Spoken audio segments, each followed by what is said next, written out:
Hello friends, আরুষিস কিচেনে আপনাদের সবাইকে আর একবার স্বাগতম। আজকে আমি আপনাদের পটল পোস্ত রেসিপি বানিয়ে দেখাবো। তো এটা বানানোর জন্য আমি এখানে 500 গ্রাম পটল নিয়ে নিয়েছি। এটা খোসা ছাড়িয়ে আমি মাঝখান থেকে একটু এরকমভাবে চিড়ে নিয়েছি প্রত্যেকটা পটলকে। এবার আমি এগুলোকে সাদা তেলে দিয়ে প্রথমে ভালোভাবে ভেজে নেব। তো কড়াই গরম হয়ে গেছে, এবার আমি দিয়ে দিলাম রাইস অয়েল। তেলটা গরম হয়ে গেছে, এবার এর ভিতরে আমি একে একে পটলগুলোকে ছেড়ে দেবো।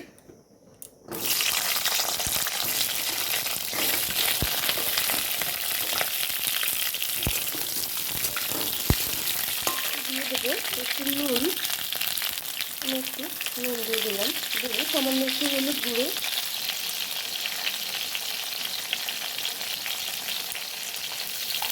এবার আমি পটলগুলোকে দিয়ে গ্যাসের ফ্লেমটা লোতে দিয়ে ভেজে নেব ভালোভাবে।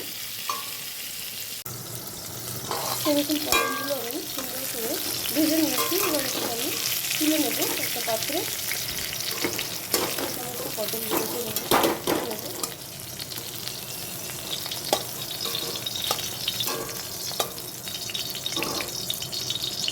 আমি আরেকটু তেল দিয়ে দেবো।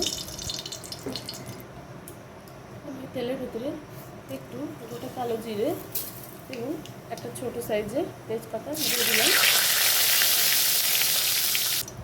এবার আমি দিয়ে দেবো একটু আদা বাটা, 1 চামচ মতো আদা বাটা আমি দিয়ে দিলাম। দিয়ে আমি দিয়ে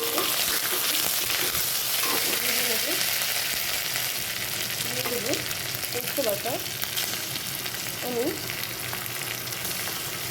প্রায় 2 চামচ মতো, 2.5 চামচ মতো পোস্ত বাটা দিয়ে দিলাম।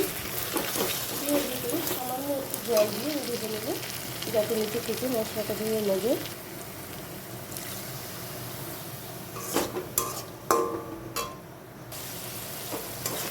এবার এর ভিতরে আমি দিয়ে দেবো 3টি কাঁচা লঙ্কা বাটা।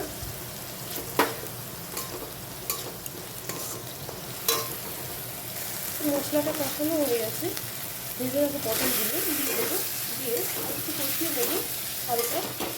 যেহেতু পটলটা আগে থেকে সুন্দর করে আমি ভেজে নিয়েছি, মশলাটাও কষানো হয়ে গেছে।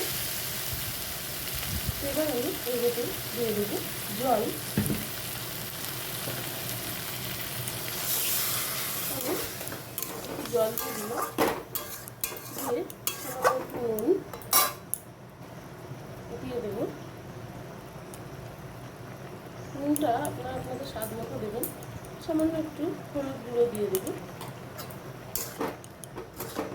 এবার কিছুক্ষণের জন্য আমি ঢাকা দিয়ে রাখবো। এবার কিছুক্ষণ এভাবে রান্না করবো। তো ফ্রেন্ডস, আমার পটল পোস্তটা রেডি হয়ে গেছে। এবার এর ভিতরে আমি 1/2 চামচ চিনি দিয়ে নামিয়ে নেব। তো ফ্রেন্ডস, আমার পটল পোস্ত রেসিপি একদম রেডি হয়ে গেছে।